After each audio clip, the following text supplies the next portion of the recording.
मोदी तेरी भाजपा मैली हो गई, पापियों के पाप धोते धोते। चुनाव का मौका है, तब तो चुनावी बम्पर ऑफर आया है मोदी वॉशिंग पाउडर का। मोदी वॉशिंग पाउडर की ऐसी बिक्री हो रही है, ऐसी बिक्री हो रही है, और इतना शानदार वॉशिंग पाउडर है, इसमें हत्या करो धुल जाएगा, लूट करो धुल जाएगा। मोदी की गारंटी है, एक एक भ्रष्टाचारी को मंत्री बनाने की गारंटी है। हेमंत बिस्वा शर्मा सबसे बड़ा धरती का भ्रष्टाचारी है, और आसाम में उसने वाटर घोटाला किया। ये मैंने नहीं कहा, बीजेपी वालों ने कहा। कम से कम आज के बाद नैतिकता की, ईमानदारी की, भ्रष्टाचार के खिलाफ लड़ने की दुहाई देना प्रधानमंत्री को। बहुत पहले एक फिल्म आई थी, राम तेरी गंगा मैली, और उस फिल्म में गाना था कि राम तेरी गंगा मैली हो गई, पापियों के पाप धोते धोते। और आज वही गाना भारत के प्रधानमंत्री आदरणीय नरेंद्र मोदी जी के ऊपर बिल्कुल फिट बैठता है कि मोदी तेरी भाजपा मैली हो गई, पापियों के पाप धोते धोते। 2014 से जब से आदरणीय नरेंद्र मोदी जी भारत के प्रधानमंत्री बने हैं, इतना पाप धुला, इतना पाप धुला, इतने गुनाह धुले, इतने अत्याचार धुले कि ये लाइन उनके ऊपर बिल्कुल ठीक बैठती है। मोदी तेरी भाजपा मैली हो गई, पापियों के पाप धोते धोते। और किस चीज से पाप धो रहे हैं? ऋण वाले भी परेशान हैं, टाइड वाले भी परेशान हैं, और घड़ी वॉशिंग पाउडर जो है उसका प्रचार भी चुरा लिया मोदी जी ने। घड़ी का प्रचार क्या है? पहले इस्तेमाल करो फिर विश्वास करो। मोदी जी भी यही कह रहे हैं कि पहले इस्तेमाल करो फिर विश्वास करो, और ये वॉशिंग पाउडर है मोदी वॉशिंग पाउडर। और कितने शानदार तरीके से वो मोदी वॉशिंग पाउडर काम कर रहा है, एक एक करके आपको बताऊंगा। एक आसाम में वाटर घोटाला खुला था, और उस वाटर घोटाले की किसी और पार्टी ने नहीं, याद रखिएगा मेरी बात को, भारतीय जनता पार्टी ने वाटर घोटाले की बुकलेट जारी की थी, बाकायदा प्रेस कॉन्फ्रेंस किया था और कहा था हेमंत बिस्वा शर्मा सबसे बड़ा धरती का भ्रष्टाचारी है, और आसाम में उसने वाटर घोटाला किया। ये मैंने नहीं कहा, बीजेपी वालों ने कहा। और उसी हेमंत बिस्वा शर्मा को, जिसके ऊपर ईडी और सीबीआई की जांच चल रही थी, उसको आसाम का मुख्यमंत्री बना दिया। दूसरा नाम आता है शुभेंदु अधिकारी का।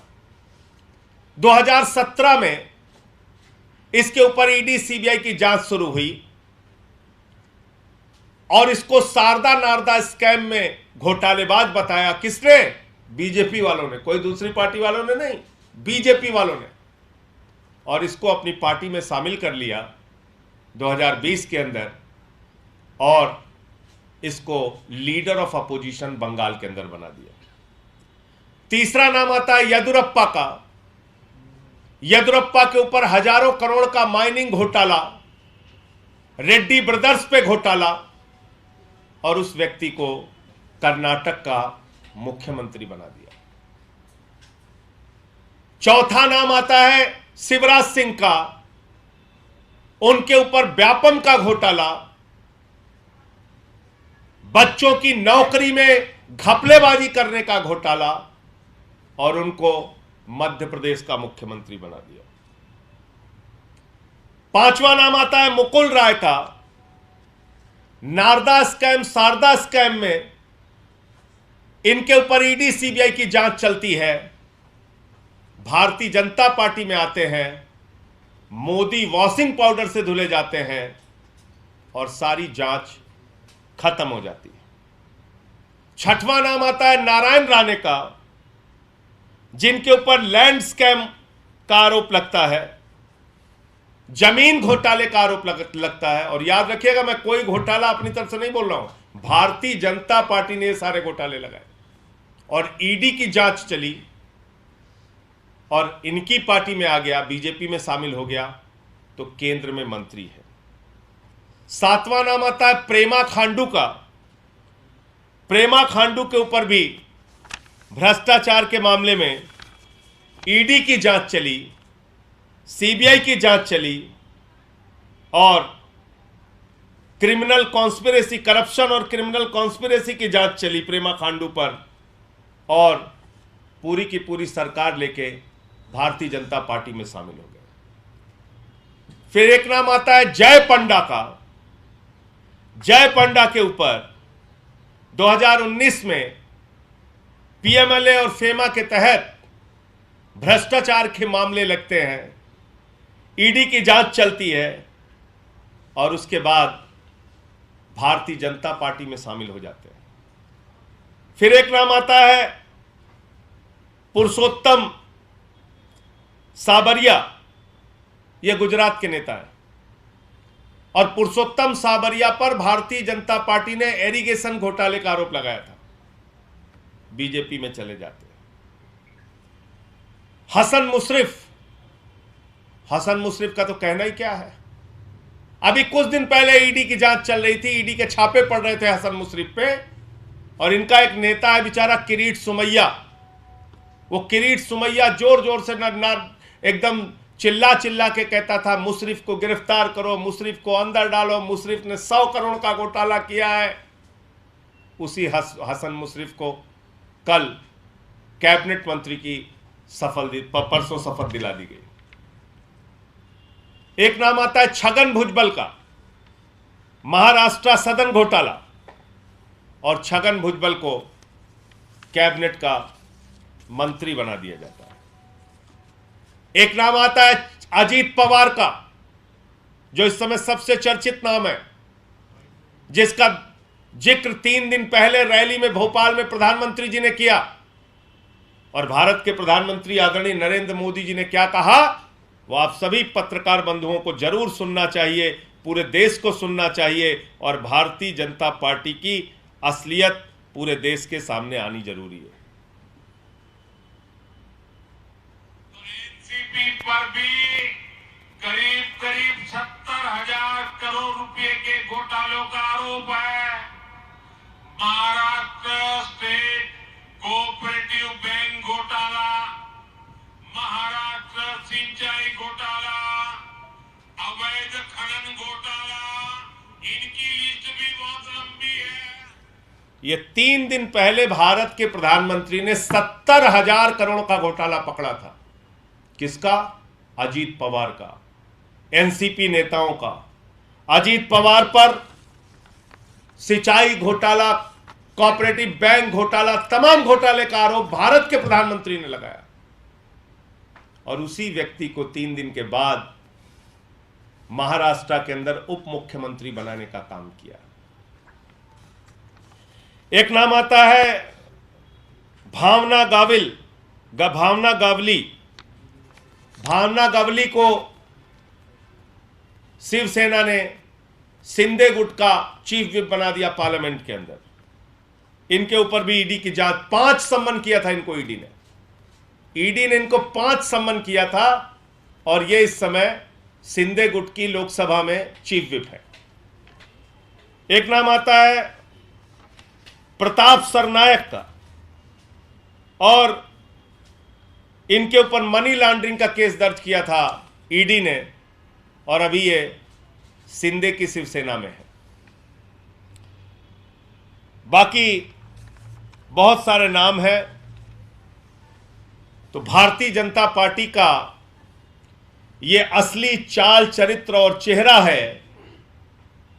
आदरणीय नरेंद्र मोदी जी ने भोपाल की रैली में जब कहा, ये मोदी की गारंटी है, एक एक भ्रष्टाचारी पर कार्रवाई करने की गारंटी है, 3 दिन के बाद वो नारा बदल गया। अब मोदी जी कह रहे हैं ये मोदी की गारंटी है, एक एक भ्रष्टाचारी को मंत्री बनाने की गारंटी है।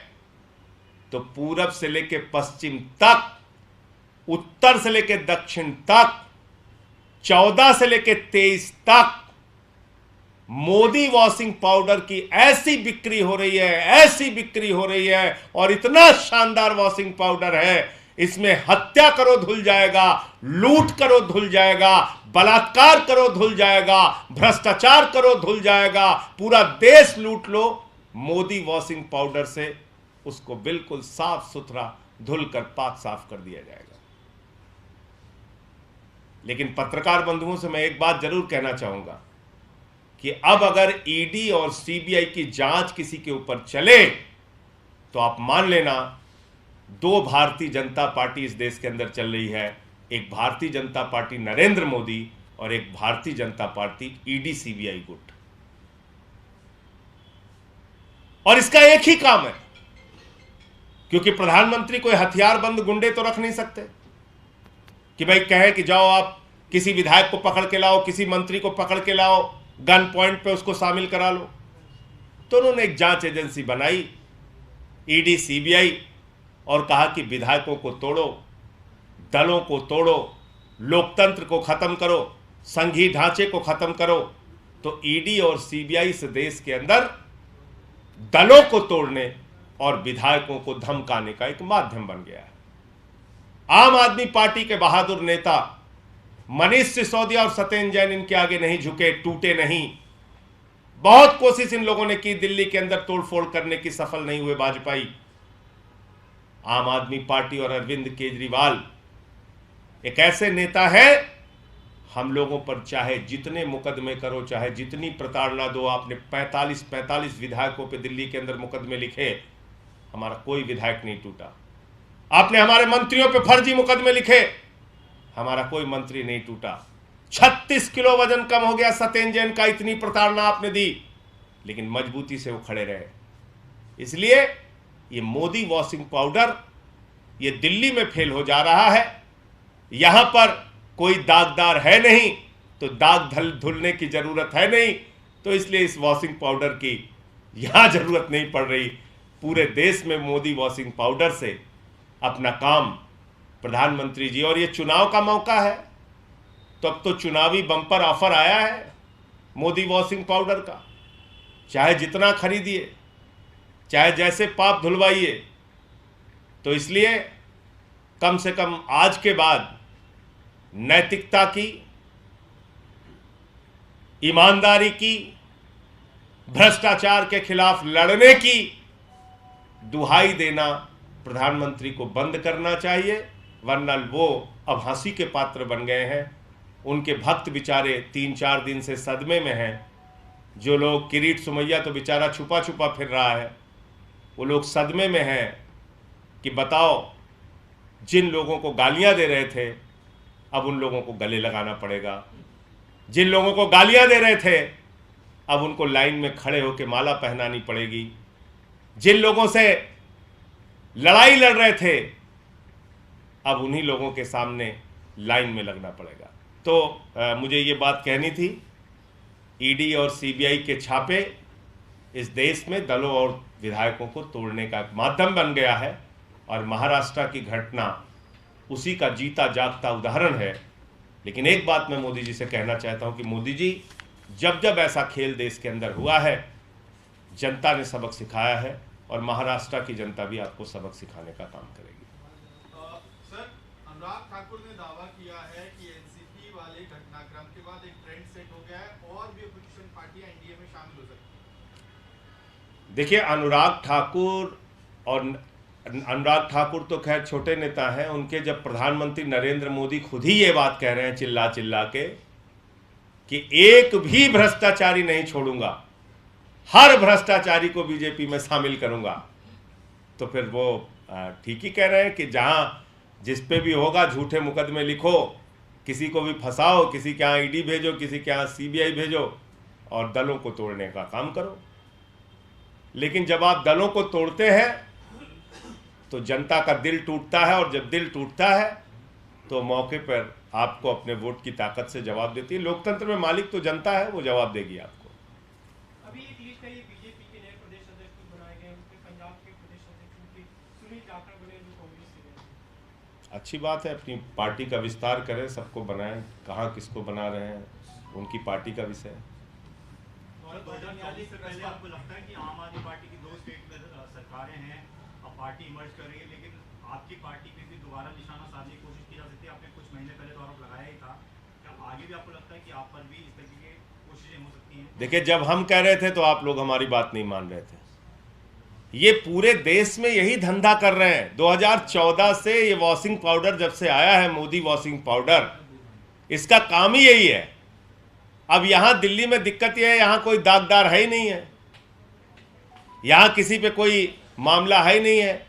झूठे मामले लगाकर जिन लोगों को दबाने की कोशिश कर रहे हैं वो दब जा रहे हैं, यहां कोई दब भी नहीं रहा इनसे।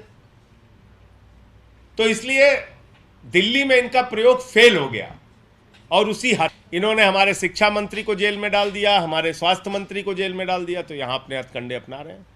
आपका कुछ सवाल था? भारतीय जनता पार्टी की जो प्रवक्ता है गौरव भाटिया, उन्होंने एक प्रेस कॉन्फ्रेंस की थी रेल वाले मामले में, सुप्रीम कोर्ट में भी आया था, उसे लेकर आपका क्या कहना है? देखिए, ऐसा है कि गौरव भाटिया, भारतीय जनता पार्टी, उनके नेता, उनको अपने गिरेबान में झांककर पहले देखना चाहिए।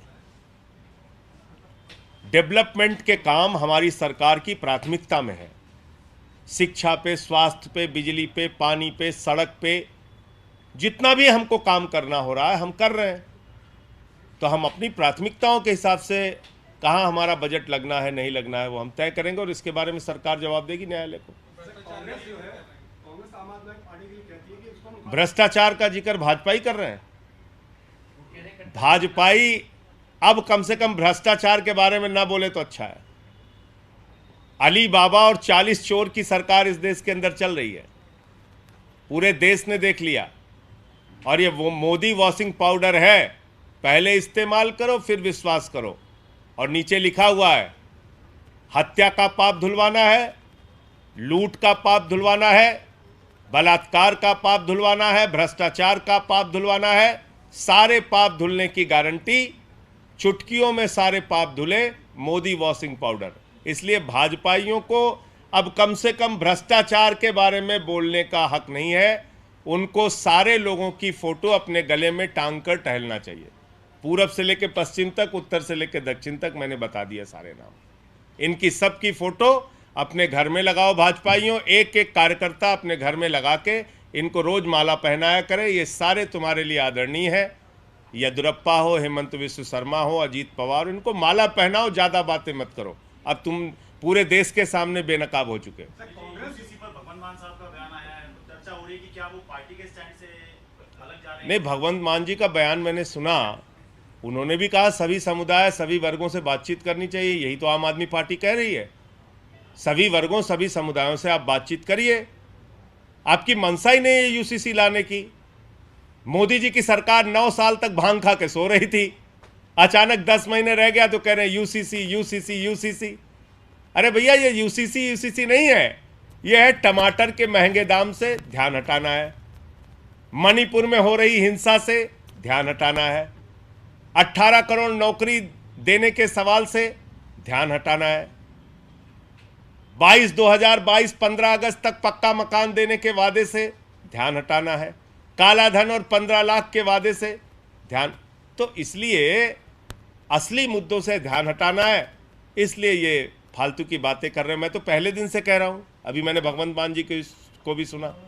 आनंद मैरिज एक्ट में सिखों की अपनी परंपराएं हैं, उनके हिसाब से सिख समुदाय के लोगों को अलग तरह के अधिकार मिले हुए हैं।